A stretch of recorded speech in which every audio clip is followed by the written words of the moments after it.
స్నేహితులారా, ఈ సమయాన్ని బట్టి దేవునికి వందనాలు తెలియజేస్తూ ఉన్నాను. ప్రేమపూర్వకంగా మిమ్మల్ని అందరినీ వాక్య ధ్యానంలోనికి ఆహ్వానిస్తూ ఉన్నాను. చేతి నీడలో నిన్ను కప్పి ఉన్నాను అనే ఆలోచనను మీతో కూడా పంచుకోవడానికి ఇష్టపడుతూ ఉన్నాను కనుక ముగింపు వరకు దేవుని యొక్క వాక్యాన్ని ఆలకించాలని, మీ కుటుంబ సభ్యులతోనూ తోటి విశ్వాసులతోనూ ఈ వీడియో షేర్ చేసుకోవాలని, మీ ప్రార్థన అవసరతలను కామెంట్స్ రూపంలో తెలియజేయండి. నమ్మకంగా మీ కొరకు ప్రార్థిస్తాము. మరి ముఖ్యంగా ఈ వీడియో మీ ఆధ్యాత్మిక జీవితములకు ఉపయోగకరంగా ఉండినట్లయితే దయచేసి ఈ ఛానల్ను సబ్స్క్రైబ్ చేసుకొనవలసినదిగా మనవి చేస్తూ ఉన్నాను. లేఖన భాగము యెషయా గ్రంథము 71వ అధ్యాయము 16వ వచన చివరి భాగము. నా చేతి నీడలో నిన్ను కప్పి ఉన్నాను.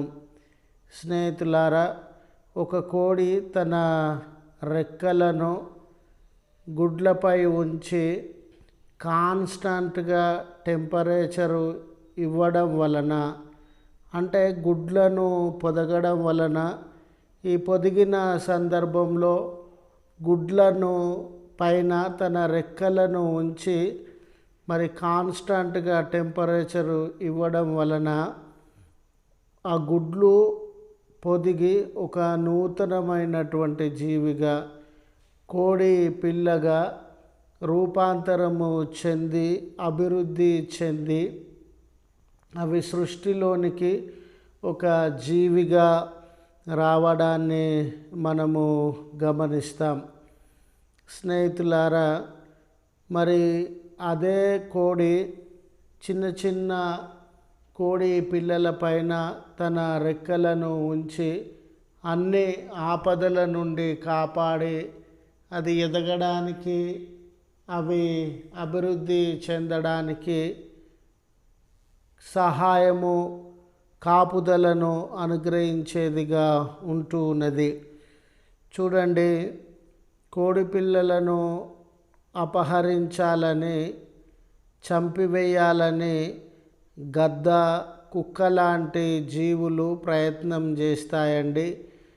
ఆ కుక్క, గద్ద, కాకి లాంటి జీవులకు తన చిన్న బిడ్డ దొరకకుండా తన రెక్కలతో కప్పి ప్రమాదాల నుండి, శత్రువుల నుండి తల్లి పక్షి వాటిని కాపాడేటటువంటిదిగా ఉంది. అంత మాత్రమేనా, వర్షం రానివ్వండి, విపరీతమైన ఎండ, గాలి, దుమారము ఇవన్నీ చెలరేగిన సందర్భంలో అనానుకూల వాతావరణ పరిస్థితుల నుండి కూడా తన చిన్న బిడ్డలను కాపాడడానికి పక్షి తన రెక్కలను చాచి తన రెక్కలతో తన పిల్లలను కప్పి ఇలాంటి ప్రమాదాల నుండి విడిపించేటటువంటిదిగా ఉండింది. ఈ భాగంలో కూడా ప్రభువు నా చేతి నీడలో నిన్ను కప్పి ఉన్నాను అని సెలవిస్తూ ఉన్నాడు. అనగా తన రెక్కలను లేక హస్తముల నీడలో మనల్ని కప్పి ఉన్నాడు. ఇక్కడ చూడండి, ఆయన హస్తములు, చేతులు శక్తి కలిగినటువంటివి, మహిమ కలిగినటువంటివి, ఆశ్చర్య అద్భుతములు జరిగించగలిగినటువంటివి. ఆయన చేతులలోనికి 5 రొట్టెలు 2 చేపలను తీసుకొని ప్రార్థించినప్పుడు అవి 5,000 మంది కంటే ఎక్కువ జనానికి సరిపోయిన ఆహారముగా ఆశీర్వదింపబడినవి. ఆయన హస్తములతో కుష్ఠరోగాన్ని ముట్టినప్పుడు ఆ కుష్టు దూరమై వారి దేహము పసి పిల్లల దేహం వలె శుద్ధి నొందింది. ఆయన తన హస్తముల నీడలతో మనల్ని కప్పినాడనంటే ఈ జీవితంలో మనకు ఎదురయ్యే ఆపదలు, శ్రమలు, అనారోగ్యములు, కొరతలు, కన్నీళ్ళు, బాధలు, సమస్యలు వీటన్నిటి నుండి తన హస్తములతో కప్పి మనల్ని కాపాడేటటువంటి వాడుగా ఉన్నాడని, శత్రువుల యొక్క దాడులైన, సాతాను యొక్క శోధనలైన ఆయన హస్తముల యొక్క నీడలో మనల్ని దాచి అవన్నీ మనకు కలగకుండా, మన జీవితంలోనూ విచ్ఛిన్నము చేయకుండా, పతనము చేయకుండా కాపాడేటటువంటి వాడుగా ఉన్నాడు. ఆయన రెక్కల క్రింద హస్తముల నీడలో మనకు ఆశ్రయము ఉండింది. సమస్త బలహీనతల నుండి, ప్రమాదముల నుండి భద్రత ఉండింది అని గుర్తు చేస్తూ ఈ మాటలను ముగిస్తూ ఉన్నాను.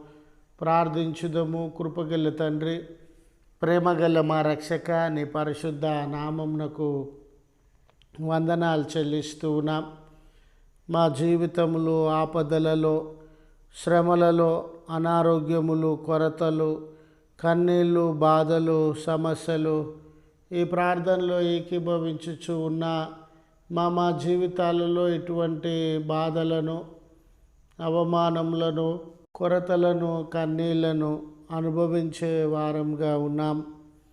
కోడి తన రెక్కలతో పిల్లలను కప్పి, అది వర్షమైన, శత్రువులైన, వాతావరణ అనానుకూల పరిస్థితులైన ఏ రీతిగా కాపాడి వాటి ప్రాణములను సంరక్షించేదిగా ఉన్నదో, మీ హస్తముల యొక్క నీడలో మమ్మల్ని దాచి ఆపదల నుండి మమ్మల్ని కూడా కాపాడి సంరక్షించేటటువంటి వాడవుగా ఉన్నావని మీకు వందనాలు చెల్లిస్తూ ఉన్నాం.